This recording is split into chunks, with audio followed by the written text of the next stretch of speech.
Imam, ça fait 3 ans que je suis marié avec Maï. Et pendant tout ce temps, elle ne s'est jamais excusée pour une faute qu'elle a faite. Jamais. Quand elle commet une erreur, que je lui en parle, elle se fâche et elle me parle mal. Ou bien renverse la situation sur moi de sorte que c'est elle la fautive, hein, mais c'est moi qui demande pardon. Les rares fois où elle s'excuse, ce n'est même pas verbal. Je vous donne un exemple. Elle et moi, on s'est disputé et elle sait qu'elle n'a pas raison, hein. Au lieu de me demander pardon ouvertement, elle attend la nuit, elle se rend belle et sexy pour me séduire afin qu'on fasse l'amour. Quand elle se comporte de la sorte, ça m'énerve parce que c'est comme si pour elle, faire l'amour représentait les excuses, quoi. Moi, je veux qu'elle me dise un truc du genre... Chérie, tu te demandes pardon pour ce que j'ai fait ce matin. Ça ne va plus jamais se répéter. Tu ne sais pas ce qui m'a pris. C'est tout fait, pardonne-moi. D'accord. Je te supplie. Je te pardonne. Imam, il y a 3 jours de cela, Maï et moi sommes disputés. Elle a pris ses bagages et elle allait dormir chez une de ses soi-disant amies. Elle revient hier à la maison comme si de rien n'était. J'étais tellement en colère, non, hein, que je voulais la frapper, puis la chasser définitivement de la maison. Mais l'islam m'interdit de me comporter de la sorte.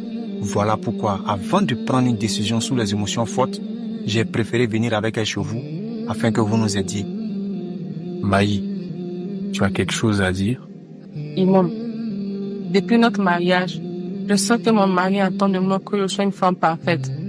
Quand il me parle de mes fautes, ce n'est toujours pas avec compréhension ni douceur, c'est avec colère, frustration et parfois du mépris. C'est dans ce moment-là que je me sens blessée, attaquée, pas écoutée. Alors oui, parfois je me ferme ou je me défends maladroitement. Je reconnais que je ne suis pas douée pour demander pardon avec des mots. Chez moi, j'ai grandi dans une famille où on ne demandait pas pardon verbalement. On le montrait plutôt à travers les gestes, les attentions, le retour à la normalité. Quand je me fais belle les soirs, ce n'est pas pour fuir mes responsabilités. C'est ma façon de dire je veux la paix. Je veux qu'on se réconcilie. Je ne veux plus la guerre dans la maison. Je ne suis pas parfaite. Et j'ai mes blessures aussi.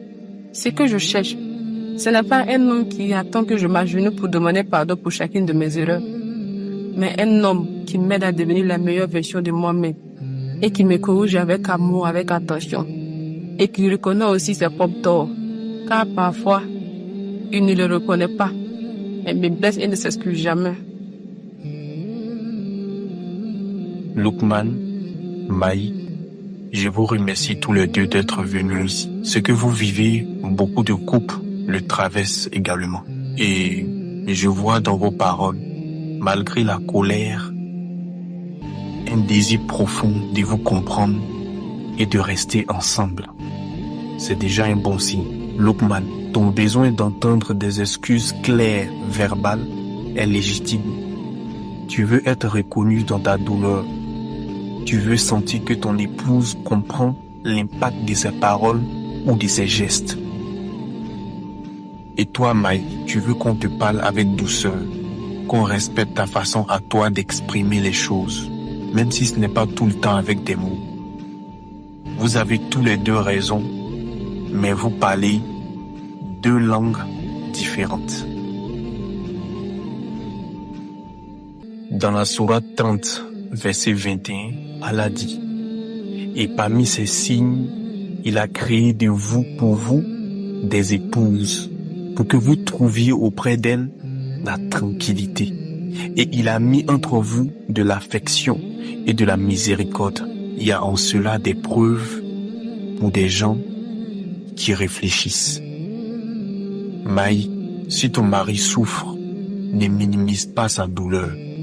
Même si ce n'est pas naturel pour toi, essaie d'apprendre à demander pardon avec des mots simples.